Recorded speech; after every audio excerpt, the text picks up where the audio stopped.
The government bureaucrats who actually run America, the deep state, leaked a couple of its tricks this week, thanks to some plucky reporting by James O'Keefe, formerly of Project Veritas, along with the separate leak of a star-studded list of so-called super users who get privileged and non-public economic statistics directly from the BLS. If you remember the 1980s Eddie Murphy movie Trading Spaces, you'll know that getting official statistics ahead of time is essentially a license to print money, and it turns out a bevy of 50 Wall Street firms have been getting insider emails directly from the BLS, including a private explanation of a new CPI method that implied higher inflation for longer, which implies higher Fed rates for longer, which is rather explosive in terms of insider information. It blows Eddie Murphy's orange juice futures out of the ballpark. So why might a BLS employee do such a thing? Because there is a time-honored tradition in regulation to get a sweetheart job offer after you leave government, the golden parachute.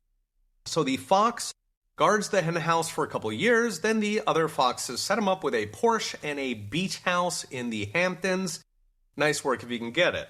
The second deep state derp is even worse, a freelance investigative reporter's hidden camera date with a senior economist at the Fed.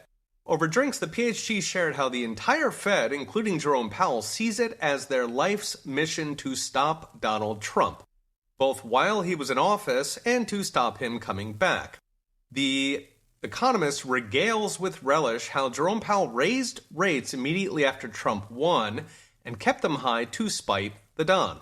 He also, again with relish, shared how he doesn't know a single conservative at the Fed. I mean, they might exist, but I haven't heard of any.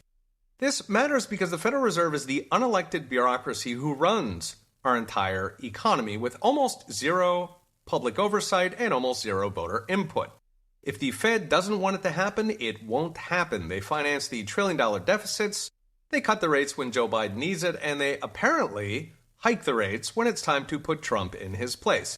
This, of course, is not how the Fed is supposed to work. It's supposed to be a Jedi council of big-brain nerds who retire to their mountaintop lair to reflect upon the inner truths of the monetary system, insulated from the vulgar world of politics. Instead, it turns out they're a bunch of frat boys taping the desk drawer shut so Trump's jobs numbers look bad. So what's next? Brought to you by Unchained.com.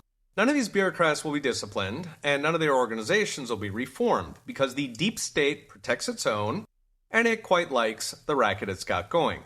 The solution is simple. Try and find the constitutional justification for an economic Jedi Council, or for that matter, a Bureau of Labor Statistics. It is not there, because under the Constitution, none of these people should be collecting a taxpayer's salary. The government is not supposed to run the economy, and when it does a crap job. The swamp is alive, it's very well, and it's destroying the country, but it will not change until voters make it change. Okay, we'll be watching. See you next time.